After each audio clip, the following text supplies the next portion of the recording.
Hello friends, welcome to studio knowledges. आप सभी लोग का मेरे चैनल में स्वागत है। तो दोस्तों, मैं आपको बता दूं, AIB 18 का एग्ज़ाम हो चुका है और जितने भी एडवोकेट AIB 18 का एग्ज़ाम दिए थे उसमें से 50% लोग फेल हो गए। आखिर क्यों फेल हो गए? शायद वो किताब न खोले हों और शायद वो पढ़े ही ना हों, इसकी वजह से वो फेल हो गए हों। अब AIB 19 का एग्ज़ाम आगे होने वाला है, तो आप बिल्कुल भी ऐसा मत करिएगा। आप लोग ज़रूर किताब का सारा इंडेक्स है, इंडेक्स पढ़ के जाइएगा। IPC, CRPC, एविडेंस, कॉन्स्टिट्यूशन जितना भी है, CPC वगैरह, आप सबका इंडेक्स पढ़ के ज़रूर एग्ज़ाम देने जाइएगा और जितना भी प्रीवियस क्वेश्चन है, प्रीवियस क्वेश्चन को सॉल्व करके जाइएगा। दोस्तों, AIB का जो एग्ज़ाम है उसमें प्रतिदिन जो क्वेश्चन है वो हार्ड होते जा रहे हैं और जो है क्वेश्चन बहुत ही कठिन पूछे जा रहे हैं। तो दोस्तों, इसलिए आप लोग मेहनत ज़रूर करें। और चलिए, अभी हम लोग AIB 19 के लिए जो क्वेश्चन पेपर हम लोग के सामने है उसे हम लोग सॉल्व करते हैं। पहला क्वेश्चन देखिए, खाली वह प्रक्रिया है जिसके तहत इच्छुक पक्ष विवादों को हल करते हैं, कार्यवाही के पाठ्यक्रमों पर सहमत होते हैं, व्यक्तिगत या सामूहिक लाभ के लिए सौदेबाजी करते हैं और ऑब्लिक या परिणामों को सजाने का प्रयास करते हैं जो उनके आपसी हितों की सेवा करते हैं। तो इसका जो ऑप्शन है आप देख सकते हैं, पहला विशेषज्ञ निर्धारण, बी मध्यस्थता, सी समझौता, डी मूल भाव। तो इसका करेक्ट आंसर मूल भाव होगा। इसको हम इंग्लिश में कह सकते हैं निगोशिएशन। अब हम दूसरा क्वेश्चन देखेंगे। कानूनी नैतिकता का मूल्य उद्देश्य कानून के पेशे के सम्मान और गरिमा को बनाए रखना है, न्याय और उच्चतम मानकों को बढ़ावा देने के लिए बेंच और बार के बीच दोस्ताना सहयोग की भावना को सुरक्षित करना, सम्माननीय और निष्पक्ष व्यवहार स्थापित करना, अपने मुवक्किल प्रतिद्वंदी और गवाहों के साथ वकील बार में ही भाईचारे की भावना स्थापित करने के लिए और यह सुनिश्चित करने के लिए कि वकील आमतौर पर समुदाय के प्रति अपनी जिम्मेदारियों का निर्वहन करे। यह कथन किसका है? ऑप्शन ए मुख्य न्यायाधीश मार्शल, ऑप्शन बी मुख्य न्यायाधीश कोख, ऑप्शन सी मुख्य न्यायाधीश हल्सबरी, ऑप्शन डी मुख्य न्यायाधीश बेकन। तो इसका करेक्ट आंसर होगा ऑप्शन ए मुख्य न्यायाधीश मार्शल। अब हम क्वेश्चन नंबर 3 देखेंगे। उच्चतम न्यायालय ने कहा कि एक वकील अपनी फीस के लिए उसे सौंपे गए मुकदमेबाजी फाइल पर एक ग्रहणाधिकार का दावा नहीं कर सकता है। किसी भी पेशेवर को उसके साथ किए गए काम में संबंधित वापसी योग्य रिकॉर्ड वापस लेने का अधिकार नहीं दिया जा सकता है। ग्राहक अवैतनिक पारिश्रमिक के लिए किसी भी दावे के बल पर मायने रखते हैं। वैकल्पिक यह है कि संबंधित पेशेवर ऐसे अवैतनिक पारिश्रमिक के लिए अन्य कानूनी उपायों का सहारा ले सकता है। विशिष्ट मामले का संदर्भ लें। कहने का मतलब ये है कि कोई भी एडवोकेट किसी भी क्लाइंट के फाइल के ऊपर अधिकार नहीं बना सकता है और यदि फीस नहीं दिया है फिर भी उस फाइल पे अधिकार नहीं बना सकता है। उस फाइल को यदि वो मांग रहा है तो उसे वापस कर देना चाहिए। तो ऐसा ही कुछ केस लॉ है यहाँ पे। उस केस में यही हुआ था। तो कौन सा ये केस लॉ है? ऑप्शन ए देखिए, RD सक्सेना बनाम Balram Prasad Sharma, option B BC Rangadurai बनाम D Gopalan, option C Samrat बनाम Daduram, option D G Narayan Swamy बनाम चल्लापल्ली। तो इसका करेक्ट आंसर कौन है? तो इसका करेक्ट आंसर दोस्तों होगा ऑप्शन ए, RD सक्सेना बनाम बलराम प्रसाद शर्मा। तो सेम इसी केस में हुआ था। इसमें जो वकील साहब हैं बैंक के तरफ से, लीगल एडवाइज़र एडवोकेट थे, वो एक वकील थे बैंक की तरफ से, लेकिन जब बैंक उनको निकाल रहा था, अपने बैंक से नौकरी से निकाल रहा था, तो यहाँ पे जो वकील साहब हैं, जो फाइल है बैंक की सारी फाइल वो वापस नहीं कर रहे थे। अब क्वेश्चन नंबर 4 देखेंगे। अपने मुवक्किल के प्रति एक अधिवक्ता का कर्तव्य विस्तृत है जिसमें बार काउंसिल ऑफ इंडिया के नियम शामिल हैं।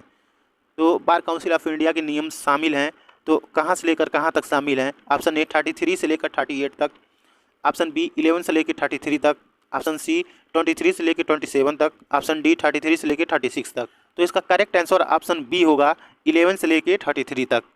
अब क्वेश्चन नंबर 5 हम देखेंगे। अधिवक्ता अधिनियम 1961 के तहत कौन सा खंड नामांकन के रूप में अयोग्यता से संबंधित है? ऑप्शन ए धारा 25 क, ऑप्शन बी धारा 26 क, ऑप्शन सी धारा 27 क, ऑप्शन डी धारा 24 क। तो इसका करेक्ट आंसर होगा ऑप्शन डी धारा 24 क। तो दोस्तों, एडवोकेट एक्ट 1961 जो है उसमें सेक्शन 24A में ही बताया गया है डिसक्वालिफिकेशन एज टू इनरोलमेंट। अब क्वेश्चन नंबर 6 देखेंगे। एक ही शीर्षक के तहत मुकदमा चलाने वाली पार्टियों द्वारा दो मुकदमों का अस्तित्व, एक पहले से स्थापित है जो वर्तमान में लंबित है और दूसरा बाद में दायर किया गया है, जिसमें बाद में दायर किए गए मुकदमे में एक मामला सीधे और दूसरे मामला मुद्दे पर काफ़ी हद तक है और अनुतोष का दावा किया गया है। बाद के वाद को प्रभावी ढंग से पिछले उदाहरण के न्यायालय द्वारा पारित किया जा सकता है। सिविल प्रक्रिया संहिता का कौन सा भाग बाद में दायर किए गए मुकदमे में भाग्य और उसकी कार्रवाई का फैसला करता है। तो इसका करेक्ट आंसर होगा धारा 9। अब क्वेश्चन नंबर 7 देखेंगे, जहां वादी और प्रतिवादी के बीच पारस्परिक ऋण है और एक ऋण दूसरे के खिलाफ तय हो सकता है, यह वादी की कार्यवाही के लिए एक वैधानिक रक्षा हो सकता है और इसे कहा जाता है। ऑप्शन ए दावा का विरोध, ऑप्शन बी वजह बनाता है, ऑप्शन सी मांग का विरोध, ऑप्शन डी फरमान का विरोध। तो इसका करेक्ट आंसर होगा ऑप्शन बी वजह बनाता है, जिसे हम इंग्लिश में कह सकते हैं सेट ऑफ। अब क्वेश्चन नंबर 8 हम देखेंगे, निर्णय के आदेश से पहले कुर्की रोकी जा सकती है। ऑप्शन ए स्वामित्व का अधिकार, ऑप्शन बी मुकदमा दायर करने का अधिकार, ऑप्शन सी संपत्ति को अलग करने की शक्ति, ऑप्शन डी एक डिक्री के निष्पादन की क्षमता। तो इसका करेक्ट आंसर होगा ऑप्शन सी संपत्ति को अलग करने की शक्ति। संपत्ति को अलग करने की शक्ति से ही हम लोग जो कुर्की का आदेश है उसे रोक सकते हैं। अब क्वेश्चन नंबर 9 देखेंगे, तीनों संदर्भ जिन पर निषेधाज्ञा के प्रति एक आदेश की नींव है। ऑप्शन ए प्रथम दृष्टया मामला, क्षति के साथ चोट और असुविधा का संतुलन, ऑप्शन बी प्रथम दृष्टया मामला, उल्लेखनीय चोट और सुविधा का संतुलन, ऑप्शन सी प्रथम दृष्टया मामला, अपूरणीय चोट और सुविधा का संतुलन, ऑप्शन डी प्रथम दृष्टया मामला, क्षति के बिना चोट और सुविधा का संतुलन। तो इसका करेक्ट आंसर ऑप्शन सी होगा प्रथम दृष्टया मामला, अपूरणीय चोट और सुविधा का संतुलन। अब क्वेश्चन नंबर 10 देखेंगे, खाली अधीनस्थ न्यायालयों को गैर अपील योग्य मामलों में कानून के प्रश्न के अभाव में उच्च न्यायालय की राय प्राप्त करने में सक्षम बनाता है और इसी तरह त्रुटियों से बचना चाहिए जिसे बाद में हटाया नहीं जा सकता था।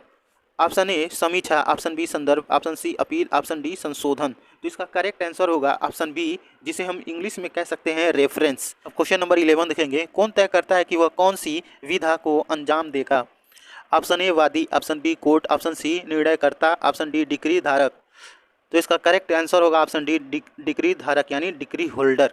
अब क्वेश्चन नंबर 12 देखेंगे, जहां एक पक्ष के किसी पक्ष को विपरीत पक्ष के तथ्यों के रूप में जानकारी की आवश्यकता होती है, वह अपने प्रतिकूल प्रश्नों की एक श्रृंखला के लिए शासन कर सकता है, इसे कहा जाता है। ऑप्शन ए प्रश्न याचिका, ऑप्शन बी प्रश्न पुस्तिका, ऑप्शन सी पूछताछ, ऑप्शन डी खोज। तो इसका करेक्ट आंसर होगा ऑप्शन सी पूछताछ, जिसे हम इंग्लिश में कह सकते हैं इंट्रोगेटरीज। क्वेश्चन नंबर 13 देखेंगे हम लोग, खाली एक वाद है जो अपनी तरफ से और एक या एक से अधिक व्यक्तियों के खिलाफ दायर किया गया है जो वाद में समान रुचि रखते हैं। ऑप्शन ए संयुक्तवाद, ऑप्शन बी प्रतिनिधिवाद, ऑप्शन सी कपटपूर्णवाद, ऑप्शन डी सामूहिकवाद। तो इसका करेक्ट आंसर होगा ऑप्शन बी, जिसे हम इंग्लिश में कह सकते हैं रिप्रेजेंटेटिव सूट। अब क्वेश्चन नंबर 14 देखिए, क्वेश्चन बहुत बढ़िया है, ये प्रैक्टिस में हमेशा काम आता है, सिविल प्रैक्टिस में, तो इसे आप गौर से पढ़िएगा। वाद के विचाराधीन होने के दौरान संपत्ति की रक्षा, संरक्षण और प्रबंधन करने के लिए अदालत द्वारा नियुक्त एक व्यक्ति। तो यहाँ पे ऑप्शन दिया गया है, उसे हम देखते हैं। ऑप्शन ए अदालत के दोस्त, ऑप्शन बी परिरक्षक, ऑप्शन सी रक्षक, ऑप्शन डी रिसीवर। तो इसका करेक्ट आंसर होगा ऑप्शन डी रिसीवर। तो दोस्तों आज के लिए बस इतना ही। नेक्स्ट वीडियो में मैं फिर से AIB 19 के लिए क्वेश्चन लेके आऊँगा। यदि आप मेरे चैनल पे फर्स्ट टाइम विजिट किए हैं तो आप मेरे चैनल को सब्सक्राइब कर लें, लाइक शेयर कमेंट जरूर करें। और दोस्तों AIB 19 से संबंधित कुछ भी आपको पूछना हो तो डिस्क्रिप्शन बॉक्स में फेसबुक का लिंक और इंस्टाग्राम का लिंक वहाँ पर मैं दे दिया हूँ, आप वहाँ से जाके मुझे फॉलो करके कुछ भी आप पूछ सकते हैं। तो चलिए अब मिलते हैं नेक्स्ट वीडियो में। जय हिंद।